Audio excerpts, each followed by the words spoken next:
4. 생명을 구원하는 목회.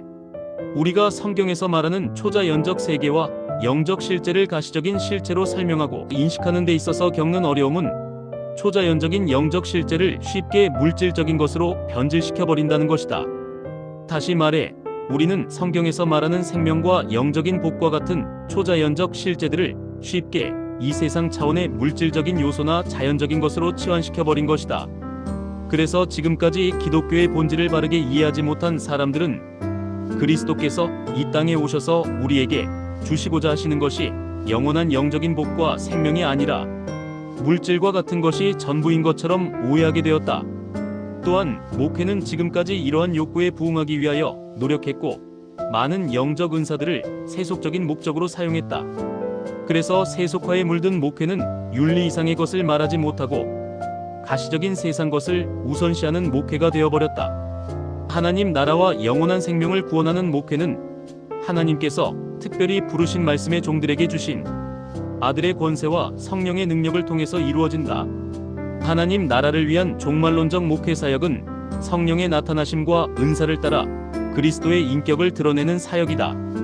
그리스도의 인격을 선포하는 종말론적 목회 사역은 말씀을 선포하고 가르치는 사역이다. 이 말씀 사역은 성령의 능력이 함께하는 사역이며 그리스도의 인격을 나타내므로 말씀으로 하나님의 형상을 닮아가도록 한다. 그래서 말씀과 함께 성령이 역사할 때 비로소 목회의 온전한 목적이 달성할 수 있다. 종들의 목회 사역은 우리 사역의 본이 되시는 예수 그리스도를 따라 백성들을 긍휼히 여기고 그들을 위해 간구함으로 생명을 구원하고 돌보는 일이다. 종말의 시작을 알리신 예수 그리스도는 하나님 나라를 선포하시고 그 증거로 성령이 함께하시는 놀라운 사역의 본을 보여주셨다. 승천하신 그리스도는 성령을 보내시고 성령으로 교회를 세우시고 하늘 보좌의 통치로 교회를 더욱 견고히 하셨으며 능력으로 역사하사 날마다 생명의 역사를 더욱 풍성하게 하신다. 이 생명의 역사에 참여하는 하나님의 종들이 하나님 나라의 확장과 생명 구원을 위하여 가장 우선해야 할 것은 하나님의 말씀을 확고하게 붙잡는 것이다. 생명을 얻고 그 생명을 더욱 풍성하게 만드는 일은 말씀을 떠나서는 이룰 수 없다.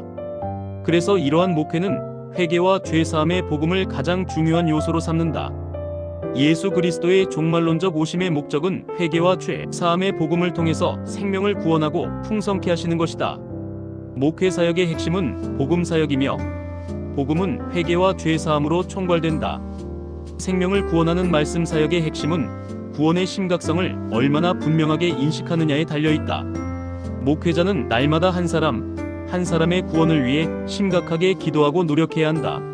한 사람의 구원을 위해 말씀 사역자의 삶을 쏟아붓는 것이 중요하다. 복음 사역의 핵심은 생명 구원의 심각성을 주요 과제로 삼아 심판에 이르지 않도록 하는 것이다. 참된 생명 구원의 열정은 죄에 대한 심각성을 문제 삼고 자신이 누구인지에 관하여 진지한 물음을 시작할 때부터 시작된다. 우리는 죄로 말미암아 생명으로 창조하신 하나님의 형상을 잃어버리고 비참한 상태가 되었다는 것을 알 때 비로소 하나님의 은혜를 구하기 시작한다. 그래서 구원에 대한 심각성, 심판의 심각성이 없는 목회는 생명을 구원하는 기독교의 가장 본질적인 문제를 간구하는 것이다. 또한 이러한 종말론적 목회 사역은 말씀 사역과 함께 하나님의 능력이 나타나는 성령의 사역이 되어야 한다. 바울은 고린도전서 2장 45절에서 자신의 사역을 설득하는 말이나 지혜의 사역이 아니라 성령과 능력의 나타나심의 사역이라고 말하고 있다.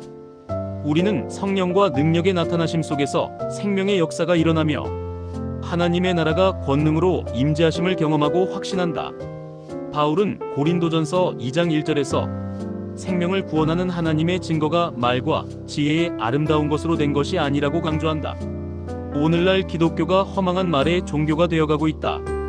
말의 종교란 한마디로 능력이 없는 사람의 귀만을 간지럽히는 세속적인 종교가 되었다는 것이다. 생명을 살리는 역사는 세상의 원리나 유창한 말을 가지고 되는 것이 아니다. 종말론적 말씀 사역은 반드시 성령의 능력으로 확증되어야 한다. 우리의 지성과 행동이 하나님의 말씀에 설복되어 하나님께 합당한 영광을 돌릴 수 있는 것은 성령과 능력의 나타나심을 맛보는 것으로 말미암는다. 그래서 생명을 구원하는 종말론적 목회 사역은 말씀으로 그리스도의 인격과 사역을 선포하는 것이며 그것은 곧장 성령과 능력의 나타나심으로 확증되어 우리를 살아있게 만든다. 목회는 해산하는 수고와 고통으로 그리스도의 형상을 심는 일이다. 그래서 사도는 갈라디아서 4장 19절에서 성령으로 시작하였다가 육체로 마칠 위기에 처해 있는 갈라디아 교회를 위하여 그리스도의 형상을 이루기까지 해산하는 수고와 고통을 한다라고 말한다. 하나님의 형상을 심는 일은 그리스도의 형상, 곧 그리스도의 인격과 사역으로 계시된 복음과 성령의 능력으로 생명을 잉태하고 자라게 하는 일이다. 형상을 이루다. 모르포 때는 여성이 아이를 배 속에서 잉태하듯이 모양이나 형태를 이루는 것을 의미한다. 즉 여성이 아이를 잉태하듯 그리스도를 모르는 자들에게 그리스도의 형상을 말씀과 성령으로 심고 자라게 한다.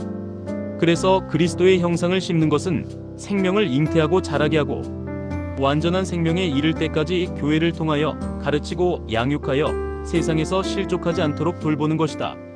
하나님의 형상을 상실한 존재는 절반 살아있는 존재가 아니라 완전히 죽은 비존재이다. 그래서 죽은 비존재는 스스로 자신의 생명을 살릴 수 없을 뿐 아니라 스스로 생명을 자라게 할 수도 없다. 죽은 사람은 마음 곳곳에 속속들이 독소가 배어 있고 그 호흡에서 나오는 것은 죽음의 악취만이 있을 뿐이다. 그런 사람은 위선과 간계로 쌓여 있고 내면은 폐악에 결박되어 있다. 그래서 하나님이 은혜와 그리스도의 구속하심이 없이는 성령의 능력이 없이는 생명을 잉태할 수도 자라게 할 수도 없다. 목회의 우선순위는 죽어가는 영혼을 교회로 인도하여 말씀과 성령과 능력의 나타나심으로 생명을 살리고 그를 천국의 문 앞까지 인도하는 일이다. 성령과 하나님의 신비한 능력은 신앙 안에서 그리스도를 현재하게 하시며 영적이며 신비적이며 실제적인 연합을 이루게 하심으로 우리의 생명을 살리신다.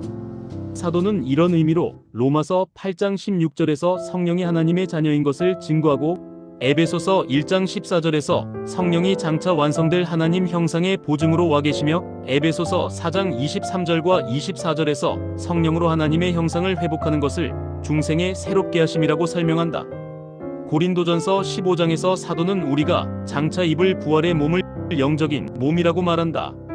이 영적인 몸은 종말의 마지막 날에 최종적으로 완성될 것이다. 그러나 이 영적인 몸의 완성을 향한 시작은 이미 시작되었으며 완전한 생명을 소유하기 위해 전진하고 있다. 목회는 승천하신 그리스도의 천상의 영적 사역을 따라 완전한 영적 몸을 입는 일에 전념하는 것이다. 종말론적 목회의 성공은 교인의 숫자나 교회의 크기에 있는 것이 아니라 그리스도의 인격과 사역으로 신자들을 얼마나 하나님의 형상으로 회복시키느냐에 달려있다. 하나님의 형상을 따라 의와 진리의 거룩함으로 신자를 변화시키지 못하는 교회는 좋은 교회라 할 수 없다. 그리스도의 형상으로 신자들을 변화시키는 일은 목회자 자신이 우선 그리스도와 같은 성품으로 변화되도록 노력해야 한다.